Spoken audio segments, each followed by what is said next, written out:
திருவழிபாடு ஆண்டின் பொதுக்காலம் 5ஆம் வாரம் வியாழக்கிழமை காலை புகழ் மாலை. ஆண்டவரே, எங்கள் இதழ்களை திறந்தருளும், நாங்களும் உம்மை புகழ்ந்திடுவோம். தந்தைக்கும் மகனுக்கும் தூய ஆவிக்கும் ஆட்சி உண்டாவதாக. தொடக்கத்தில் இருந்தது போல் இப்போதும் எப்பொழுதும் என்றென்றும் இருப்பதாக. ஆமீன். அல்லேலூயா. அழைப்பு பல்லவியும் அழைப்பு திருப்பாடலும். வாருங்கள், ஆண்டவரை நாம் போற்றுவோம், ஏனெனில் அவரே நம் கடவுள். வாருங்கள், ஆண்டவரை நாம் போற்றுவோம், ஏனெனில் அவரே நம் கடவுள். வாருங்கள், ஆண்டவரை புகழ்ந்து பாடுங்கள், நமது மீட்பின் பாறையை போற்றி ஆர்ப்பரியுங்கள். அவர் திருமுன் நன்றியுடன் செல்வோம், புகழ் பாக்களால் அவரை போற்றி அகமகிழ்வோம். ஏனெனில் ஆண்டவர் மாண்புமிகு இறைவன், அனைத்து தெய்வங்களுக்கும் அனைத்திற்கும் மேலான பேரரசர். பூ உலகின் ஆழ்பகுதிகள் அவர் தம் கையில் உள்ளன. மலைகளின் கொடுமுடிகளும் அவருக்கே உரியன. கடலும் அவருடையது, அவரே அதை படைத்தார். உலர்ந்த தரையும் அவர் கைகளை உருவாக்கின. வாருங்கள், தாழ்பணிந்து அவரை தொழுவோம், நம்மை உருவாக்கிய ஆண்டவர் முன் முழந்தாள் இடுவோம். அவரை நம் கடவுள், நாமோ அவரது மேய்ச்சலின் மக்கள், நாம் அவர் பேணி காக்கும் ஆடுகள். இன்று நீங்கள் அவர் குரலுக்கு செவி கொடுத்தால் எத்தனை நலம். அன்று மெரிபாவிலும் பால நிலத்தின் மாசாவிலும் செய்தது போல் உங்கள் இதயத்தை கடினப்படுத்தி கொள்ளாதீர்கள். அங்கே உங்கள் மூதாதையர் என்னை சோதித்தனர், என் செயல்களை கண்டிருந்தும் என்னை சோதித்து பார்த்தனர். 40 ஆண்டுகளின் தலைமுறை எனக்கு வெறுப்பூட்டியதால் நான் உரைத்தது, அவர்கள் உறுதியற்ற உள்ளங்கொண்ட மக்கள், என் வழிகளை அறியாதவர்கள். எனவே நான் சினமுற்று, நான் அளிக்கும் இலைப்பாட்டி நாட்டிற்குள் நுழைவே மாட்டார்கள் என்று ஆணையிட்டு கூறினேன். தந்தைக்கும் மகனுக்கும் தூய ஆவிக்கும் ஆட்சி உண்டாவதாக. தொடக்கத்தில் இருந்தது போல இப்போதும் எப்போதும் என்றென்றும் இருப்பதாக. ஆமீன். வாருங்கள், ஆண்டவரை நாம் போற்றுவோம், ஏனெனில் அவரே நம் கடவுள். வாருங்கள், ஆண்டவரை நாம் போற்றுவோம், ஏனெனில் அவரே நம் கடவுள். பாசுரம். விண் எழுகின்றது ஆதவன் தனலாய், கண்விழி இழந்து காலங்காலமாய் நேர்வழி விட்டு தவறியதாலே தீமை ஒளிய தீப்பிழம்பு எழுந்தது. நம் ஒளி கிறிஸ்துவே அமைதியை அருள்வார், நம் தூய உள்ளமே அவருக்கு உரிமையாகும். நம் இதழ் கபடற்ற சொற்களை மொழிக, நம் உணர்வெல்லாம் இருளினை பகைக்க. இறைவா, எம் உடல் கரைப்படாமலும் நாவும் புரளி பேசாமலும் கண்ணையும் கையையும் அடக்கி ஆள்வோம். இந்நாள் முழுவதும் இதமாய் வாழ்வோம். வைகரை தொடங்கி மாலை வரை நம் செய்கை அனைத்தும் ஒளியுறக் காண்கிற தந்தையை, மகனை, தூய ஆவியாரை சிந்தையில் இருத்தி சேவை புரிவோம். ஆமேன். வீணையை யாழை விழித்தெழுங்கள், வைகரையை நான் விழித்தெழ செய்வேன். வீணையை யாழை விழித்தெழுங்கள், வைகரையை நான் விழித்தெழ செய்வேன். இறைவா, எனக்கு இரங்கும், எனக்கு இரங்கும். நான் உம்மிடம் தஞ்சம் புகுந்துள்ளேன். என் இடர் நீங்கும் வரை உம் இறக்கைகளின் நிழலையே எனக்கு புகலிடமாக கொண்டுள்ளேன். உன்னதரான கடவுளை நோக்கியே, எனக்காக யாவையும் செய்து முடிக்கும் இறைவனை நோக்கியே நான் மன்றாடுகின்றேன். வானகத்தினின்று அவர் எனக்கு உதவி அனுப்பி என்னை காத்தருள்வார். என்னை நசுக்குவோரை இழிவுபடுத்துவார். கடவுள் தம் பேரன்பையும் வாக்கு பிறழாமையையும் வெளிப்படுத்துவார். மனிதரை வெறியோடு விழுங்கும் சிங்கங்கள் போன்றவரிடையே நான் கிடக்கின்றேன். அவர்களின் பற்கள் ஈட்டியும் அம்பும் போன்றவை, அவர்களின் நா கூர்மையான வாள் போன்றது. கடவுளே, வானங்களுக்கு மேலாக நீர் உயர்த்த பெறுவீராக. பாரெங்கும் உமது மாட்சி விளங்குவதாக. நான் நடக்கும் வழியில் எனக்கு கண்ணி வைக்கின்றனர். நான் மனம் ஒடிந்து போனேன். என் பாதையில் குழி வெட்டினர், அவர்களே அதில் விழுந்தார்கள். என் உள்ளம் உறுதியாய் இருக்கின்றது. கடவுளே, என் உள்ளம் உறுதியாய் இருக்கின்றது. நான் பாடுவேன், உம்மை புகழ்ந்து பாடுவேன். என் நெஞ்சே விழித்தெழு, வீணையே யாழே விழித்தெழுங்கள், வைகரையை நான் விழித்தெழ செய்வேன். என் தலைவரே, மக்கள் இனங்களிடையே உமக்கு நன்றி செலுத்துவேன். எல்லா இனத்தாரிடையேயும் உம்மை புகழ்ந்து பாடுவேன். ஆண்டவரே, உமது பேரன்பு வானளவு உயர்ந்துள்ளது. உமது வாக்கு பிறழாமை முகில்களை தொடுகின்றது. கடவுளே, வானங்களுக்கு மேலாக நீர் உயர்வு பெறுவீராக. பாரெங்கும் உமது மாட்சி விளங்குவதாக. தந்தைக்கும் மகனுக்கும் தூய ஆவிக்கும் மாட்சி உண்டாவதாக. தொடக்கத்தில் இருந்தது போல் இப்போதும் எப்பொழுதும் என்றென்றும் இருப்பதாக. ஆமீன். வீணையை யாழை விழித்தெழுங்கள், வைகரையை நான் விழித்தெழ செய்வேன். வீணையை யாழை விழித்தெழுங்கள், வைகரையை நான் விழித்தெழ செய்வேன். என் மக்கள் எனது வல்லமையால் நிறைவு பெறுவர் என்கிறார் ஆண்டவர். என் மக்கள் எனது வல்லன்மையால் நிறைவு பெறுவர் என்கிறார் ஆண்டவர். மக்கள் இணைத்தாரை, ஆண்டவரின் வாக்கை கேளுங்கள். தொலையிலுள்ள கடலோர பகுதியில் அதை அறிவியுங்கள். இஸ்ரேலை சிதறடித்தவரை அதை கூட்டி சேர்ப்பார். ஆயர் தம் மந்தையை காப்பது போல் அதை காப்பார் என்று சொல்லுங்கள். ஏனெனில் யாக்கோப்பை ஆண்டவர் மீட்டார், அவனின் வலியவன் கையில் இருந்து அவனை விடுவித்தார். அவர்கள் வந்து சீயோனின் உச்சியில் பாடி மகிழ்வார்கள். தானியம், திராட்சை ரசம், எண்ணெய், ஆட்டுக்குட்டிகள், கன்றுக்காலிகள் ஆகிய ஆண்டவரின் கொடைகளை முன்னிட்டு பூரிப்படைவார்கள். அவர்களது வாழ்க்கை நீர்வளம் மிக்க தோட்டம் போல் இருக்கும். அவர்கள் இனிமேல் ஏங்கி தவிக்க மாட்டார்கள். அப்பொழுது கன்னி பெண்கள் நடனமாடி களித்திருப்பர். அவ்வாறே இளைஞரும் முதியோரும் மகிழ்ந்திருப்பர். அவர்களுடைய அழுகையை நான் மகிழ்ச்சியாக மாற்றுவேன். அவர்களுக்கு ஆறுதல் அளிப்பேன். துன்பத்திற்கு பதிலாக இன்பத்தை அருள்வேன். குருக்களை செழுமையால் நிரப்புவேன். என் மக்கள் எனது வல்லமையால் நிறைவு பெறுவர் என்கிறார் ஆண்டவர். தந்தைக்கும் மகனுக்கும் தூய ஆவிக்கும் மாட்சி உண்டாவதாக. தொடக்கத்தில் இருந்தது போல இப்போதும் எப்போதும் என்றென்றும் இருப்பதாக. ஆமேன். என் மக்கள் எனது வல்லமையால் நிறைவு பெறுவர் என்கிறார் ஆண்டவர். என் மக்கள் எனது வல்லன்மையால் நிறைவு பெறுவர் என்கிறார் ஆண்டவர். ஆண்டவர் மாண்பு மிக்கவர், நம் கடவுளின் நகரில் மிகுந்த புகழுக்கு உரியவர். ஆண்டவர் மாண்பு மிக்கவர், நம் கடவுளின் நகரில் மிகுந்த புகழுக்கு உரியவர்.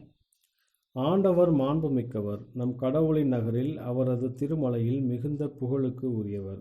தொலை வடக்கில் திகழும் சியோன் மலை அனைத்து உலகிற்கும் மகிழ்ச்சியாய் இலங்குகின்றது. மாவேந்தரின் நகரும் அதுவே.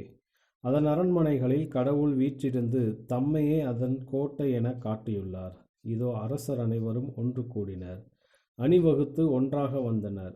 அந்தோ பார்த்ததும் திகைத்தனர், திகிலடைந்து ஓட்டம் பிடித்தனர். அங்கே அச்சம் அவர்களை ஆட்கொண்டது. பேறுகால பெண் போல் அவர்கள் துடிதுடித்தனர். தர்சீசு கப்பல்களை கீழே காற்றினால் நீர் தகர்த்தெறிகின்றேன்.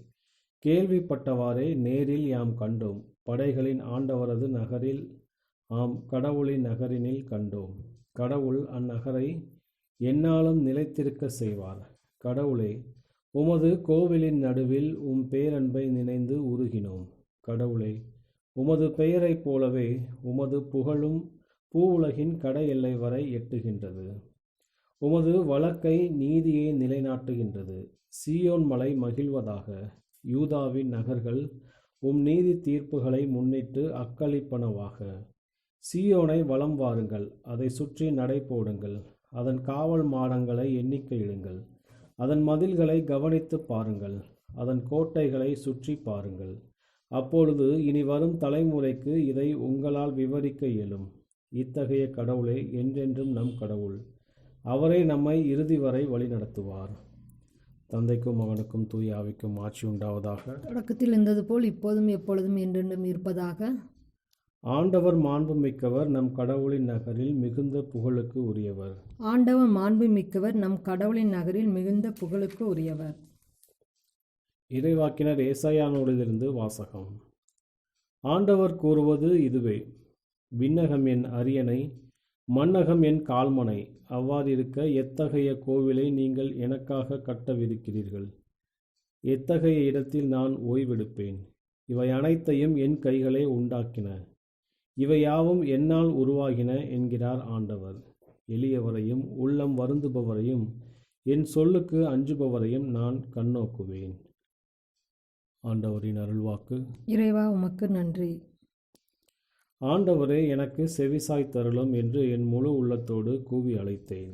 ஆண்டவரே, எனக்கு செவிசாய் தருளும் என்று என் முழு உள்ளத்தோடு கூவி அழைத்தேன். நான் உம் கட்டளைகளை கடைபிடிப்பேன். ஆண்டவரே, எனக்கு செவிசாய் தருளும் என்று என் முழு உள்ளத்தோடு கூவி அழைத்தேன். தந்தைக்கும் மகனுக்கும் தூய ஆவிக்கும் ஆட்சி உண்டாவதாக.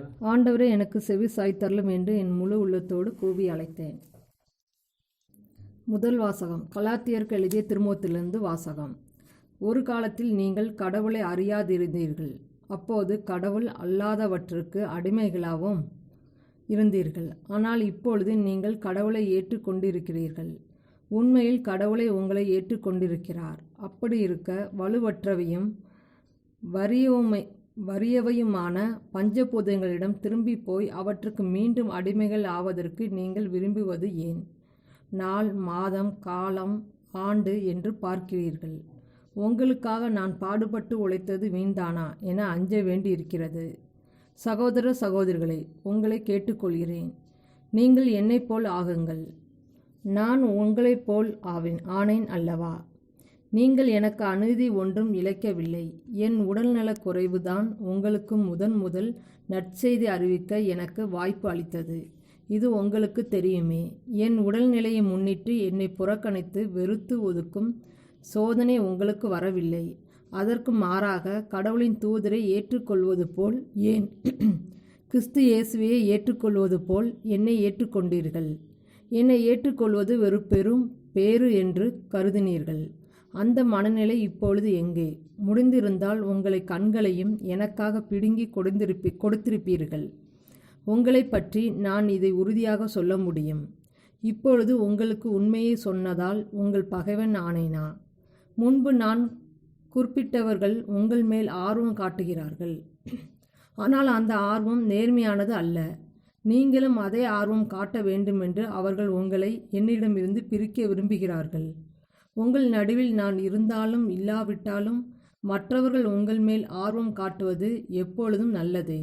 ஆனால் அந்த ஆர்வம் நேர்மையானதாய் இருத்தல் வேண்டும். என் பிள்ளைகளே, உங்களில் கிறிஸ்து உருவாகும் வரை உங்களுக்காக நான் மீண்டும் பேறுகால வேதனையுறுகிறேன்.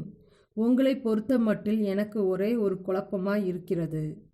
இப்பொழுது உங்களோடு இருந்து வேறு வகையாய் பேசி பார்த்தால் நலமாயிருக்கும். திருச்சட்டத்திற்கும் உட்பட்டிருக்க விரும்புகிறீர்களே? அச்சட்டம் சொல்வதை நீங்கள் கேட்டதில்லையா? ஆபிரகாமுக்கு மக்கள் இருவர் இருந்தனர். ஒருவன் அடிமை பெண்ணிடம் பிறந்தவன், மற்றவன் உரிமை பெண்ணிடம் பிறந்தவன் என்று எழுதியுள்ளது. அடிமை பெண்ணின் மகன் இயல்பான முறையில் பிறந்தவன். உரிமை பெண்ணின் மகனோ வாக்குறுதியின் பயனாய் பிறந்தவன். இது ஒரு தொடர் உருவகம். இந்த பெண்கள் இருவரும் 2 உடன்படிக்கைகளை குறிக்கின்றன. ஒன்று ஆகார் குறிக்கும் சீனார் மலையில் செய்யப்பட்ட உடன்படிக்கை. அது அடிமை நிலையில் பிள்ளைகளை பெற்றெடுக்கிறது. அரேபியாவில் உள்ள சீனாய் மலை இப்பொழுது இருக்கும் எருசலேமுக்கு அடையாளம். ஏனெனில் இந்த எருசலேம் தம் மகளுடன் அடிமையாய் இருக்கிறது. மேலே உள்ள எருசலேமோ உரிமை பெண், நமக்கு அன்னை. ஏனெனில் பிள்ளை பெறாத மலடியே மகிழ்ந்து பாடு, பேறுகால வேதனை அறியாதவளை அக்களித்து பாடி முழங்கு. ஏனெனில் கைவிடப்பட்டவளின் பிள்ளைகள் கணவனோடு வாழ்பவனின் பிள்ளைகளை விட ஏராளமானவர்கள் என்று மறைநூலில் எழுதியுள்ளது. ஆகவே சகோதர சகோதரிகளே, நீங்களும் ஈசாக்கை போல வாக்குறுதியின்படி பிறந்த பிள்ளைகள். ஆனால் இயல்பான முறைப்படி பிறந்தவன் தூய ஆவியின் ஆற்றலால் பிறந்தவனை அன்று துன்புறுத்தியவாறே இன்றும் நடக்கிறது. எனினும் மறைநூல் கூறுவது என்ன? இந்த அடிமை பெண்ணையும் அவள் மகனையும் துரத்திவிடும். ஏனெனில் அடிமை பெண்ணின் மகன் உரிமை பெண்ணின் பங்காளியாக இருக்கக்கூடாது. ஆகவே சகோதர சகோதரிகளே, நாம் அடிமை பெண்ணின் மக்கள் அல்ல, உரிமை பெண்ணின் மக்கள். ஆண்டவரின் அருள்வாக்கு. இறைவனுக்கு நன்றி. 2ஆம் வாசகம். கலாத்தியருக்கு சின்னப்பர் எழுதிய கடிதத்தை குறித்து ஆயரான புனித அகுஸ்தினார் அளித்த விளக்கம். கிறிஸ்தில் உன்னில் உருப்பெறுவாராக. அப்போஸ்தலர் கூறுகின்றார், என்னைப் போல் இருப்பீர்களாக. ஏனெனில் யூதனாக பிறந்திருப்பினும் ஆன்மீக ஞானத்தின் காரணத்தினால் உடலுக்குரியவற்றை சிறிதே முக்கியத்துவம் பெற்றதாக நான் இப்போது கருதுகின்றேன். பின்னர் அவர் கூறுகின்றார், நான் உங்களைப் போன்றே இருக்கின்றேன். அதாவது நான் உங்களைப் போன்ற ஒரு மனிதன்தான். பிறகு விவேகத்தோடு அவர் அன்பை அவர்களுக்கு நினைவுபடுத்துகின்றார். இவ்வாறு அவரை எதிரியாக அவர்கள் கருத மாட்டார்கள். சகோதரர்களே, நான் உங்களை இறைஞ்சுகின்றேன். நீங்கள் எனக்கு எத்தீங்கும் செய்யவில்லை என்று அவர் கூறுகின்றார். அதாவது, நான் உங்களுக்கு தீங்கிழைக்க விரும்புவதாக கற்பனை செய்யாதீர்கள். ஒரு பெற்றோரை அவர்கள் பின்பற்றுவது போல் தன்னை அவர்கள் பின்பற்ற வேண்டும் என்பதற்காக அவர்களை சிறு குழந்தைகளென அழைக்கின்றார். என் சிறு குழந்தைகளே, கிறிஸ்து உங்களில் உருப்பெறும் வரை நான் உங்களோடு மீண்டும் பிரசவ வேதனைப்படுகின்றேன். சொல்லப்போனால் இங்கு அவர் தன் நிலையிலிருந்து பேசாமல் தாயாகிய திருச்சபையின் நிலையிலிருந்தே பேசுகின்றார். எனவேதான் அவர் வேறிடத்திலும் கூறுகின்றார், ஒரு செவிலியர் தன் சிறிய குழந்தைகளை பேணுவது போல் உங்கள் மத்தியில் நான் மென்மையோடு நடந்து கொண்டேன். உள்ளார்ந்த மனிதனின் விசுவாசத்தினால் கிறிஸ்து விசுவாசியில் உருவாகின்றார். தாழ்ச்சியோடும் பணிவோடும் அருள் அளிக்கக்கூடிய சுதந்திரத்திற்கு அவன் அழைக்கப்படுகின்றான். இல்லாத புண்ணியங்களை குறித்து அவன் பெருமை பாராட்டுவதில்லை. மாறாக அருளினால் புண்ணியத்தில் ஒரு தொடக்கத்தை செய்கின்றான். இவ்வாறு என் சகோதரரில் சிறியவராகிய இவர்களுக்கு நீங்கள் செய்த போதெல்லாம் எனக்கே செய்தீர்கள் என்று கூறியவரால் எனது சிறியவன் என அவன் அழைக்கப்படலாம். கிறிஸ்து உருவை பெற்று ஆன்மீக அன்பில் அவரை பற்றி கொள்வோனிடத்தில் கிறிஸ்து உருவாகின்றார். அவரை பின்பற்றுவதனால் அவனது நிலையில் எவ்வளவு கூடுமோ அந்த அளவிற்கு அவன் கிறிஸ்துவாக மாறுகின்றான். அருளப்பர் கூறுகின்றார், கிறிஸ்துவில் நிலைத்திருக்கின்றவன் அவர் நடந்தபடியே நடக்க வேண்டும். தாயின் கருப்பையில் உருவாகும் பொருட்டே குழந்தைகள் கருத்தரிக்கப்படுகின்றனர். அவர்கள் அங்கனம் உருவானதும் அவர்களுக்கு பிறப்பளிப்பதற்காக அன்னையர் வேதனையுறுகின்றனர். எனவே நாம் சின்னப்பரின் வார்த்தைகளை புரிந்து கொள்ளலாம். கிறிஸ்து உங்களில் உருவாகும் வரை நான் உங்களோடு பிரசவ வேதனைப்படுகின்றேன். பிரசவ வேதனை என்பது கிறிஸ்துவில் அவர்கள் பிறக்க வேண்டும் என்பதற்காக அவர்களோடு துன்புறும் அவரது கவலையே என்று நாம் புரிந்து கொள்கின்றோம். வழி தவறும் அபாயத்தில் அவர்களை அவர் கண்டால் அவர் மீண்டும் பிரசவ வேதனையுறுகின்றார். இக்கவலைகள் குழந்தை பிறப்பின் போது ஏற்படும் வேதனைகளுக்கு ஒப்பானவை. கிறிஸ்துவில் அவர்கள் முதிர்ச்சியடைந்து எந்த ஒரு கோட்பாட்டின் காற்றினாலும் அவர்கள் அசைவுறாமல் இருக்கும் வரை இவை தொடரும். எனவே அவர்கள் பிறந்த விசுவாசத்தின் தொடக்கங்களை குறித்து அவர் பேசவில்லை. மாறாக வலிமை வாய்ந்ததும் நிறைவானதுமான விசுவாசத்தை குறித்தே அவர் இங்கனம் பேசுகின்றார். கிறிஸ்து உங்களில் உருப்பெறும் வரை உங்களோடு நான் பிரசவ வேதனைப்படுகின்றேன். வேறொரு இடத்திலும் வேறுபட்ட வார்த்தைகளில் அவரது பிரசவ வேதனையை குறித்து அவர் குறிப்பிடுகின்றார். அவர் கூறுகின்றார், எல்லா திருச்சபைகளுக்காகவும் எனது கவலை என்னை அனுதினமும் அழுத்துகின்றது. யார் பலவீனன்? நான் பலவீனனாய் இல்லாமல் இருக்க யார் வீழ்த்தப்படுகிறார்? நான் கோபப்படாமல் இருக்க. கலாத்தியருக்கு சின்னப்பர் எழுதிய கடிதத்தை குறித்து ஆயரான புனித அகுஸ்தினார் அளித்த விளக்கம். இன்றைய நற்செய்தி வாசகம். மார்க் எழுதிய தூய நற்செய்தியிலிருந்து வாசகம். அக்காலத்தில் இயேசு புறப்பட்டு தீர் பகுதிக்குள் சென்றார். அங்கே அவர் ஒரு வீட்டிற்குள் போனார். தாம் அங்கிருப்பது எவருக்கும் தெரியாதிருக்க வேண்டுமென்று விரும்பியும் அதை மறைக்க இயலவில்லை. உடனே பெண் ஒருவர் அவரை பற்றி கேள்விப்பட்டு உள்ளே வந்து அவர் காலில் விழுந்தார். அவருடைய மகளை தீய ஆவி பிடித்திருந்தது. அவர் ஒரு கிரேக்க பெண், சிறிய பெனிசிய இனத்தை சேர்ந்தவர். அவர் தம் மகளிடமிருந்து பேயை ஓட்டி விடுமாறு அவரை வேண்டினார்.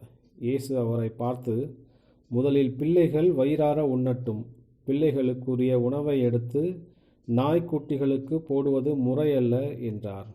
அதற்கு அப்பெண், ஆம் ஐயா, ஆனாலும் மேசையின் கீழிருக்கும் நாய்க்குட்டிகள் சிறு பிள்ளைகள் சிந்தும் சிறு துண்டுகளை தின்னுமே என்று பதிலளித்தார். அப்பொழுது இயேசு அவரிடம், நீர் இப்படி சொன்னதால் போகலாம், பேய் மகளை விட்டு நீங்கிற்று என்றார். அப்பெண் தம் வீடு திரும்பியதும் தம் பிள்ளை கட்டிலில் படுத்திருக்கிறதையும் பேய் ஓடிவிட்டதையும் கண்டார். ஆண்டவரின் அருள்வாக்கு. கிறிஸ்துவே உமக்கு புகழ். சக்கரியாவின் பாடலும் முன்மொழியும். ஆண்டவருக்கு நாம் புனிதத்தோடு பணிபுரிவோம், அவர் நம் பகைவரின் கையில் நின்று நம்மை விடுவிப்பார். ஆண்டவருக்கு நாம் புனிதத்தோடு பணிபுரிவோம், அவர் நம் பகைவரின் கைகளில் நின்று நம்மை விடுவிப்பார். இஸ்ரேலின் கடவுளாகிய ஆண்டவரை போற்றுவோம், ஏனெனில் அவர் தம் மக்களை தேடி வந்து விடுவித்தருளினார். தம் தூய இறைவாக்கின வாயினால் தொடக்கம் முதல் அவர் மொழிந்தபடியே அவர் தம் ஊழியராகிய தாவீதின் குடும்பத்தில் வல்லமையுடைய மீட்பர் ஒருவர் நமக்காக தோன்ற செய்தார். நம் பகைவரிடந்து நம்மை வெறுப்போர் அனைவரின் பிடியிலிருந்து நம்மை மீட்பார். அவர் நம் மூதாதையருக்கு இரக்கம் காட்டி தமது தூய உடன்படிக்கை நம் தந்தையாகிய ஆபிரகாமுக்கு அவரிட்ட ஆணையை நிறைவேற்ற நினைவு கூர்ந்தார். இவ்வாறு நாம் பகைவரின் பிடியிலிருந்து விடுவிக்கப்பட்டு தூய்மையோடும் நேர்மையோடும் வாழ்நாள் எல்லாம் அச்சமின்றி அவர் திருமுன் பணி செய்யுமாறு வழிவகுத்தார். குழந்தாய், நீ உன்னத கடவுளின் இறைவாக்கினர் எனப்படுவாய். ஏனெனில் பாவ மன்னிப்பால் வரும் மீட்பை அவர் தம் மக்களுக்கு அறிவித்து ஆண்டவருக்கான வழியை செம்மைப்படுத்த அவர் முன்னே செல்வாய். இருளிலும் இறப்பின் பிடியிலும் இருப்போருக்கு ஒளி தரவும் நம்முடைய கால்களை அமைதி வழியில் நடக்க செய்யவும் நம் கடவுளின் பரிவுள்ளத்தாலும் இரக்கத்தாலும் விண்ணிலிருந்து விடியல் நம்மை தேடி வருகிறது. தந்தைக்கும் மகனுக்கும் தூய ஆவிக்கும் ஆட்சி உண்டாவதாக. தொடக்கத்தில் இருந்தது போல இப்போதும் எப்போதும் என்றென்றும் இருப்பதாக. ஆமீன். ஆண்டவருக்கு நாம் புனிதத்தோடு பணிபுரிவோம். அவர் நம் பகைவரின் கையிலிருந்து நம்மை விடுவிப்பார். ஆண்டவருக்கு நாம் புனிதத்தோடு பணிபுரிவோம். அவர் நம் பகைவரின் கைகளினின்று நம்மை விடுவிப்பார். மன்றாட்டுகள். கிறிஸ்துவோடு இந்நாளை தொடங்குவோம். அவர் நமக்கு அளித்த அனைத்திற்கும் நன்றி கூறி நமக்கு அவருடைய ஆசி அளிக்க வேண்டுவோம். ஆண்டவரே, இன்று எங்களுடைய வேலைகளை ஏற்றுக்கொண்டு ஆசீர்வதியும். எங்களின் பொருட்டு தந்தையிடம் நீர் உம்மையை கையளித்தீர். எங்கள் காணிக்கையை உம்முடைய காணிக்கையோடு இணைத்தருளும். ஆண்டவரே, இன்று எங்களுடைய வேலைகளை ஏற்றுக்கொண்டு ஆசீர்வதியும். நீர் கனிவும் மனத்தாழ்மையும் உள்ளவர். உம்மை போன்று நாங்களும் பிறரை ஏற்றுக்கொள்ள கற்றுத்தாரும். ஆண்டவரே, இன்று எங்கள் வேலைகளை ஏற்றுக்கொண்டு ஆசீர்வதியும். இந்நாளின் தொடக்கத்திலேயே உமது ஒளி எங்கள் உள்ளங்களில் ஒளிர்வதாக. அது உலகில் பிறர் அன்பாக மிளிர்வதாக. ஆண்டவரே, இன்று எங்களுடைய வேலைகளை ஏற்றுக்கொண்டு ஆசீர்வதியும். நோயாளிகளுக்கு உமது இரக்கத்தை காட்டியருளும். ஒவ்வொரு நாளும் அவர்கள் உம்மீது கொண்ட நம்பிக்கை வளர்வதாக. ஆண்டவரே, இன்று எங்களுடைய வேலைகளை ஏற்றுக்கொண்டு ஆசீர்வதியும். ஆண்டவரின் இறைவேண்டல். விண்ணுலகில் இருக்கிற எங்கள் தந்தையே, உமது பெயர் தூயது என போற்றப்பெறுக. உமது ஆட்சி வருக. உமது திருவுளம் விண்ணுலகில் நிறைவேறுவது போல மண்ணுலகிலும் நிறைவேறுக. எங்கள் அன்றாட உணவை இன்று எங்களுக்கு தாரும். எங்களுக்கு எதிராக குற்றம் செய்வோரை நாங்கள் மன்னிப்பது போல எங்கள் குற்றங்களை மன்னியும். எங்களை சோதனைக்கு உட்படுத்தாதையும் தீமையிலிருந்து எங்களை விடுவித்தருளும். கிறிஸ்துவின் சமாதானம் உம் ஆன்மாவோடு இருப்பதாக. இறுதி மன்றாட்டு. என்றும் வாழும் எல்லாம் வல்ல கடவுளே, எங்கள் உள்ளங்களினின்று பாவ இருளை போக்கவும் உண்மை ஒளியாகிய உம் மகன் கிறிஸ்துவிடம் எங்களை கொண்டு வந்து சேர்க்கவும் காலை நண்பகல் மாலை வேளைகளில் உம்மை வேண்டுகிறோம். என்றென்றும் வாழ்ந்து ஆட்சி செய்கின்றவர் நீரே. ஆமீன். ஆண்டவர் நம்மை ஆசீர்வதித்து தீமையில் அனைத்திலிருந்து பாதுகாத்து நிலை வாழ்வுக்கு அழைத்துச் செல்வாராக. ஆமீன்.